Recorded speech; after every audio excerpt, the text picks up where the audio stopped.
Hey, welcome back to the shop. So the last video, we went through prepping braces and getting them glued onto the top of the guitar. And since then I have done the voicing on this top, and I thought that it would be a good time to talk about that. Of course, if you don't do the voicing, you're going to end up with a really disappointing instrument, I would bet. So this is a critical step in building the guitar, in building a responsive and beautiful sounding guitar.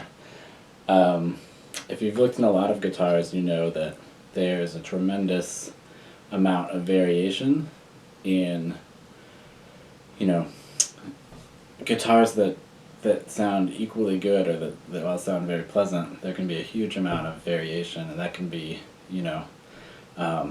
differences in brace placement in the bracing system used. You could have ladder brace guitars or X brace guitars, lattice brace guitars. There's just a ton of variation in actual brace placement, but even within like an X brace system, a traditional X brace system for a steel string guitar, there can be a lot of variation. Brace thickness and brace width and brace height and brace placement and the taper and the scalloping can all be very different guitar to guitar, and you can have two guitars with very different X-brace designs, different takes on the X-brace system, and they're both going to sound good, and they seem to be like contradicting each other in how those braces are voiced and how the guitar is voiced in the top, and that can be really daunting for a builder, especially if you're starting out. I know that when I was, in school learning to build guitars, when we did the first day talking about voicing the top, it was kind of like, just tell me how much to cut off of each brace to get a good guitar, but it doesn't really work that way, which can be really daunting if you haven't built any guitars. I think that in a way though it's kind of nice, you can start off on the path somewhere, hopefully with a somewhat informed plan or some idea that somebody else has, just somewhere good to start, and build a guitar and voice the top, learn a little bit about the basics of why you're bracing the guitar and what those braces do and the structural purposes and the sound purposes, but don't get too caught up in it. Build the guitar. No matter how much you tap it, the top, while you're voicing it, it's not going to tell you as much as when you actually put strings on that guitar and play it and sit with it for a little while, and actually listen to the guitar being played, and then you can reflect on your assumptions about bracing and voicing, and you can go back to hopefully a detailed idea of what you did in the braces themselves of that guitar, and then you can carry that into another guitar and build that guitar, and then you'll have more information to work from, and your assumptions will have been tested a little bit more, and then you can string that guitar up and then build the next one. It's sort of a long process. As a hand builder, I'm obviously, when I'm voicing the top in front of me, but in a way it's like a longer continuum. I'm voicing that top based on the tops that I've built before, referencing notes, just really taking a lot from the experience of voicing other tops and trying to apply it to the top in front of me. And I'm also thinking that while I'm voicing this top in front of me, it's informing the things I'm going to do in future tops. And so it's voicing the single top, and it's also sort of learning the process and getting a better grasp of the bracing system that I use and the way that I try and manipulate the sound of the guitar, which is pretty exclusively traditional X-brace design. So far I've only built steel string guitars, only X-brace guitars, very traditional. Recently I've deviated some in the bridge patch that I do. The parallel grain spruce bridge patch with an inlaid hardwood pin plate. It's not only as a traditional bridge patch fighting to counteract the curvature that the bridge rotation and string tension can build into a top.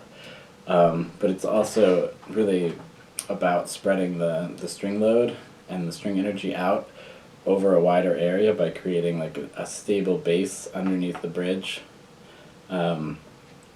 Just a very stable base under the bridge. There's no bracing directly under the bridge. And in this way, I don't want to imagine vibrations in the center of the top sort of robbing energy that could be spread out to these larger braces that can more effectively take a load and spread it across the whole top. And with that in mind, I'm basically trying to accentuate the lower frequency response of the top. You can imagine modes where it's, the whole top moving, or maybe the top divides in two and moves. I really am trying to accentuate that like lower frequency response. And in thinking about that, I will also feather the edges of the lower bout. Sort of with the sense that if I do one thing here, like if you can imagine a teeter-totter, if I add weight to one side, it's going to move. And if I take weight away from this side, it's going to move more. And so I can amplify the effect of something by doing sort of opposite and complementary things to both sides of that element. And I mention this here, even though this isn't really part of voicing the top. These are considerations that went into this top before I even put the braces on. Like this is the second thing that gets glued onto the top before any of these tall braces. But I think it's a principle that applies throughout the voicing process. You think about one way we think about voicing tops is often it seems like racing to the bottom in terms of weight. If I make this top as light as I can, it's going to be the best sounding top it can be, as long as I stop just before the top implodes. But I don't think that's quite accurate. I think that like scalloping braces certainly is about removing weight and mass and making the top more flexible, but we're also leaving these peaks, which are in contrast, very stiff and very heavy to the valleys that we're creating. And I think that it's that contrast that really makes scallop bracing sound so nice.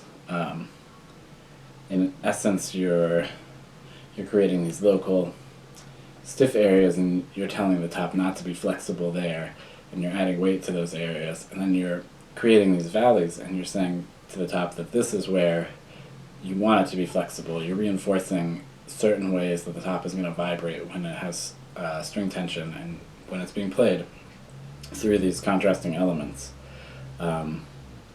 So on my tops, I not only make the peaks, I also, the whole brace is sort of a knife shape, which I think makes a really good strength to weight ratio or stiffness to weight ratio.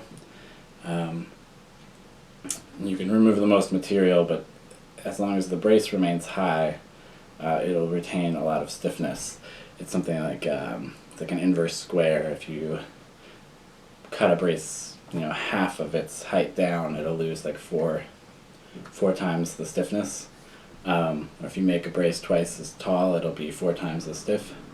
So I can remove material from the sides and remove a lot of weight without greatly affecting the stiffness. So we'll do that. But then I'll also, so I have these heavy peaks, stiff heavy peaks. On the valleys, a lot of the time, I'll take that knife profile and I'll use a gouge and actually hollow it out so that I can remove even more material and make these even lighter and control the weight there in contrast to the weight of the peaks. And so in a sense, I'm scalloping from two directions, not only taking height, but taking width. It's sort of a process of, as I take the braces down, tapping and listening and changing the profile, and tapping and listening and changing the profile. And while I'm doing that, I I've definitely greatly been influenced recently by a video that is on YouTube. It features Dana Bourgeois talking about top tuning and about the goal of getting as much frequency response from the top as you can. It's a really great video, and I would highly encourage you to check it out. I'll put a link in the description. They're basically with the idea that a rich and full sounding guitar is going to produce a lot of partials. It'll produce the fundamental tone of a plucked note, and then there's a whole series of partials that will also ring out from the string, and the top is the string is producing all of the partials, but we're only hearing the partials that the top or that the guitar itself is able to produce. And so we want to make the top play as many, be able to vibrate in as many frequencies as we can. So I will tap and remove, and one of the ways I think of to accentuate those different frequencies and to bring out different frequencies when I'm tapping a top while I'm voicing it is to think about, I think one of the most obvious features of the X-Brace design that I notice is that it's really asymmetrical. Like straight away we have a difference from side to side. These tone bars make a huge amount of asymmetry, but there's also lots of other areas that you can accentuate asymmetry in, like the distance between peaks, the distance from peak to brace, the height of different elements can introduce asymmetry. The relationship, like on finger braces, between the peak and the X-brace and the peak and the lining can introduce asymmetry, and that's like also an important note is that before I voice the guitar, before I even put the braces on, I actually will use the sides of the guitar to draw the lining edge, rather than referencing off the template edge or what I expect to be the outside edge of the guitar. I want to reference off the lining edge so I can get more accurate, from guitar to guitar in my referencing, because of course the top is going to vibrate from the lining inward, and so that is actually the border that I care about when I'm doing braces. And if there's a small amount of variation in the lining, then, or even in the profile of an individual guitar, they're not going to be 100% exact every single instrument. I want to know that this profile is going to be as accurate, that I know how the braces relate to the actual border that they're going to be coming up against, where the top is going to be vibrating from. But so I will try and incorporate as much asymmetry into the tops as I can, and I take very detailed records of height and orientation of braces and how they relate to other braces and the width. I'll take a lot of pictures, black and white normally, so I can see sort of the contours that are harder to measure using calipers, harder to get an exact quantifiable measure on. Because my real goal is to make this guitar better than the last guitar, which I have detailed information on, and then to use this after I get it strung up to inform the next guitar. And so it's not really about, if I shave this off, and of course every piece of wood is different, so you can't really say if I shave it off right here, just this amount, it's going to create a great guitar. It's just like a learning process, of which these are the methods that I employ to try and make a better sounding guitar. It's a lot of tapping, a lot of asymmetry, definitely trying to maximize stiffness to weight in certain areas, and trying to accentuate the difference between like peaks and valleys in terms of their stiffness and weight, and a lot of record keeping for the future. So another thing that I'll think about when I'm voicing and when I'm keeping the records is that I want to keep in mind what I'm changing about the guitar from the past, so that I can hopefully pay attention when there's strings on this guitar and I'm playing it to how I think that those maybe have changed the sound. And I have ideas about how they might change the sound now, but I won't really know until I have strings on the guitar and I'm playing it. So on this top, the main difference is that I've let all of these braces into the X brace. The tone bars and the finger braces are all actually jointed into the X brace. This is the first top that I've done that to. Ordinarily I do a butt joint, and so you just have a brace butting up against another brace. It's definitely bound to be more flexible because a butt joint is always going to be more flexible than like a joint where the wood is let into, sort of like a mortise and tenon or some joint like that. I expect that probably structurally it won't make a big difference, but that in playing the guitar, it's probably at that border between braces on a butt joint, you'd probably lose a little bit of vibration. And so my hope is that I might gain a little something. I imagine it will make the top, nominally stiffer. From a structural standpoint, it makes the top more resistant to brace peeling from like a blow to the top.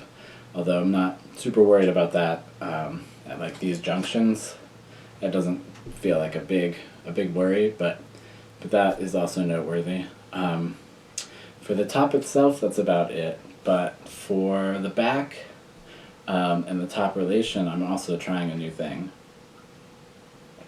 I ordinarily tune the back of my guitars in a similar way to tuning the tops. It's generally less rigorous. I do generally want to create a variety of tones.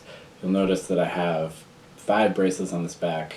The upper bout braces are tall, and I generally think of as doing mostly structural reinforcement of the upper bout, though I'm sure that they contribute to tone in many ways.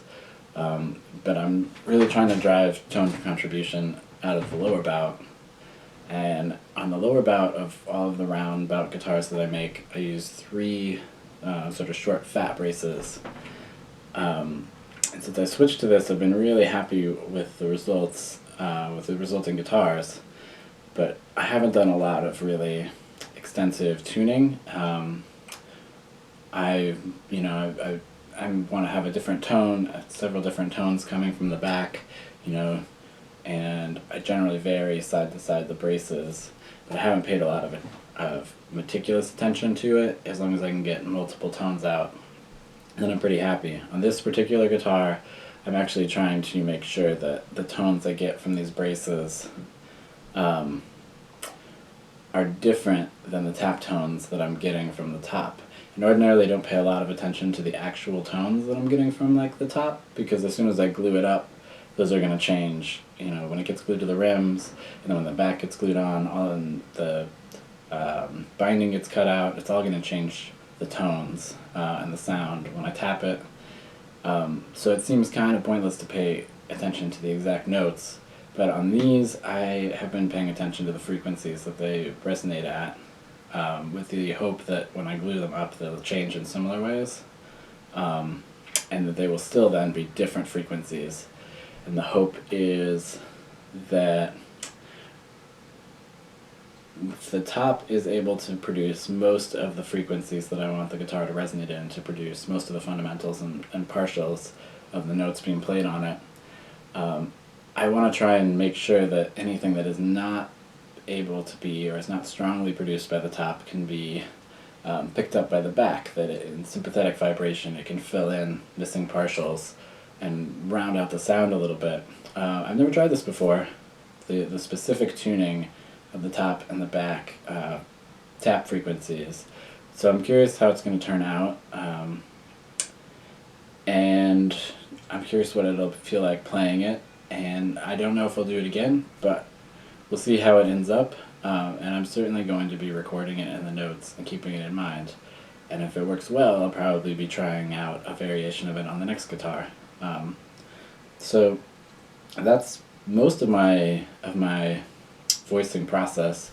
I'm probably going to post a video of actually a little bit of carving braces set to like some relaxing classical music. I feel like at this current moment of most of the country being in quarantine, we probably all could use some time just listening to relaxing music and watching, relatively relaxing, interesting things, or maybe it's not interesting, you just want to listen to the music.